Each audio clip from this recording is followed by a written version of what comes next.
Et le roi Saül aussi, qui était son grand-père, lui aussi était mort. Et comme dans la maison de tous les rois, j'imagine qu'il y a une nourrice qui s'occupe des enfants, qui prend soin des enfants.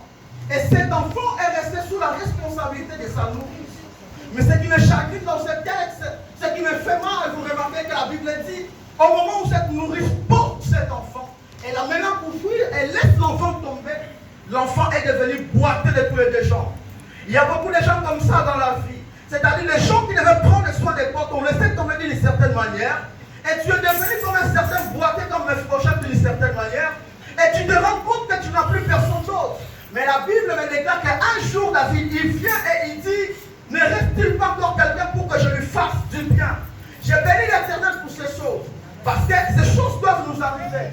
La Bible déclare, on dit l'homme qui se confie à l'homme.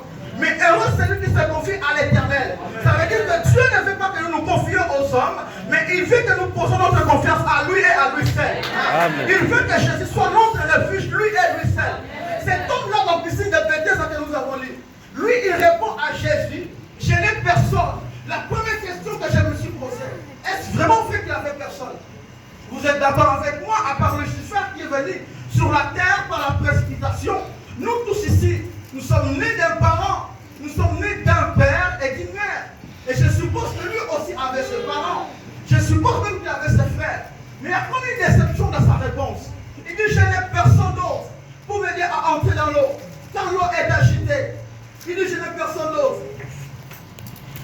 Je n'ai personne d'autre.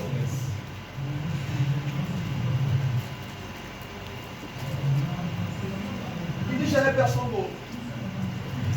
Et lorsqu'il parle à Jésus, j'ai comme l'impression qu'il est dessus de quelque chose. J'ai comme l'impression qu'il a été dessus par rapport au comportement des autres. Parce qu'il s'est confié aux hommes et en ce moment-là, il a été dessus. En d'autres termes, c'est comme s'il veut dire à Jésus, c'est comme s'il voulait dire à Jésus, le vouloir être guéri, ce n'est pas un problème.